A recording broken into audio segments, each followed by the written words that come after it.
Donc Marc, merci d'être venu ce soir. Le thème de la réussite est un thème particulièrement vaste et sur lequel nous avons déjà beaucoup philosophé. Si on essaye de synthétiser un petit peu tout ça, quelles seraient selon toi les clés de réussite que tu voudrais partager avec nous de manière très opérationnelle? Oui, donc c'est une réussite de vie, parce qu'on pense souvent aux réussites financières, réussite familiale, etc. C'est d'abord une réussite de vie. Et après, pour être plus sur l'opérationnel, je pense qu'une grande partie de la réussite part de la confiance que l'on fait aux gens qui vous entourent. Ça se ressent. Ça importe beaucoup, alors sans exclure qu'il peut y avoir des sanctions, mais quand il y a de la confiance qui transpire, les gens se sentent en confiance et en général ça entraîne la réussite. Après il y a un leadership à trouver, à avoir, pas forcément d'ailleurs le patron, mais il y a des leaderships à trouver, si ce n'est du côté du patron, mais aussi du côté des chefs d'équipe et des gens qui dirigent les équipes. Ça, c'est très important de référencer le leadership. Et moi, j'ai toujours essayé, et j'essaye toujours de faire que les gens aient une vraie autonomie. Et une réelle autonomie, se sentent tenus, mais une vraie autonomie, et puissent s'exprimer totalement dans ce qu'ils aimaient faire. Donc c'est l'émergence finalement des talents au sein d'une équipe qui va faire que, en les fédérant, on va réussir à aller vers une réussite collective. Oui. S'ils sentent que le message est clair et qu'il est porté par quelqu'un qui en a l'envie, qui en a vraiment l'envie, qui ne le subit pas, qui en a l'envie, si les personnes qui sont autour de ce dirigeant, de cette dirigeante, sentent que leur individualité elle est quand même respectée, voilà.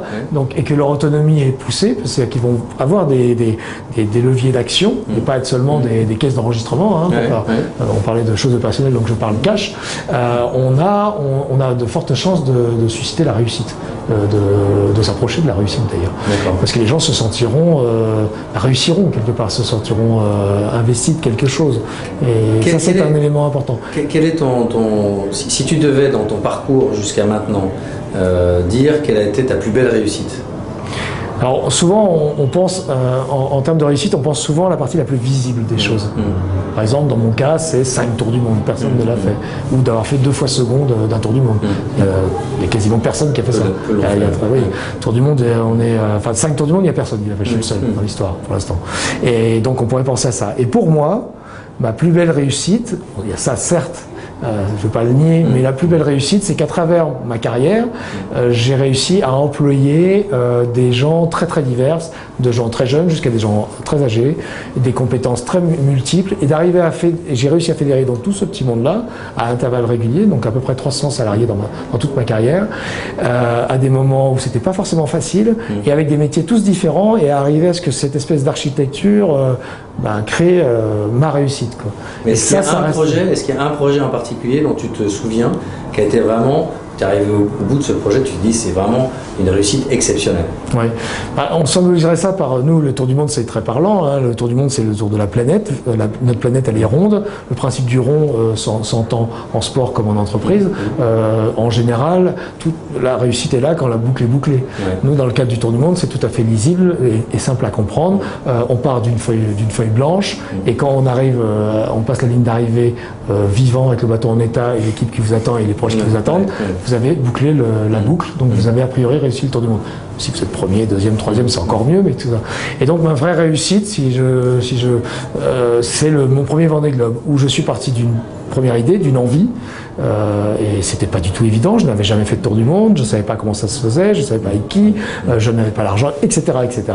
Et où finalement, en 3 ans, j'ai réussi à prendre part à mon premier tour du monde, et en plus à me finir second, et à quelque part à lever l'enthousiasme, puisque j'ai été le coureur dans ce tour du monde qui a le plus communiqué, qui a touché le plus les enfants, etc. aussi.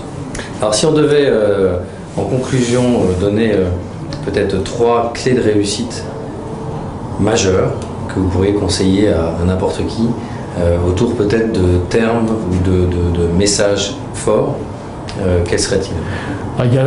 Là, c'est le marin qui parle, mais bon, le marin, les entreprises utilisent souvent des termes maritimes pour parler, prendre un cap, être le capitaine, prendre une action, etc., etc.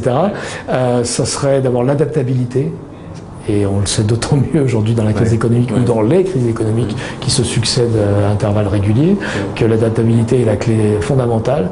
Les gens qui ne peuvent pas s'adapter, a priori, ne réussiront pas. Il faut être cash, il faut arrêter avec la langue de bois. Il y a ça. Il y a l'harmonie personnelle. On revient sur ce qu'on se disait précédemment, l'équilibre, l'harmonie, se sentir bien dans ce qu'on fait. C'est pas toujours facile, tout ça. Après, la réussite, c'est quand même... Le troisième et le dernier, si on doit choisir le dernier. Il y en a d'autres, évidemment, mais on va en choisir un troisième, puisque c'est l'idée. C'est le travail, c'est beaucoup de travail. En général, la réussite n'arrive pas par hasard. Que ce soit dans le sport, je pense dans le business, dans l'art, les gens qui ont réussi sont souvent des gens qui ont beaucoup travaillé. On dit il y a le talent, il y a le génie, etc. Mais derrière le génie, il y a des fameuses phrases qui disent que c'est 1% de génie et 99% de sueur.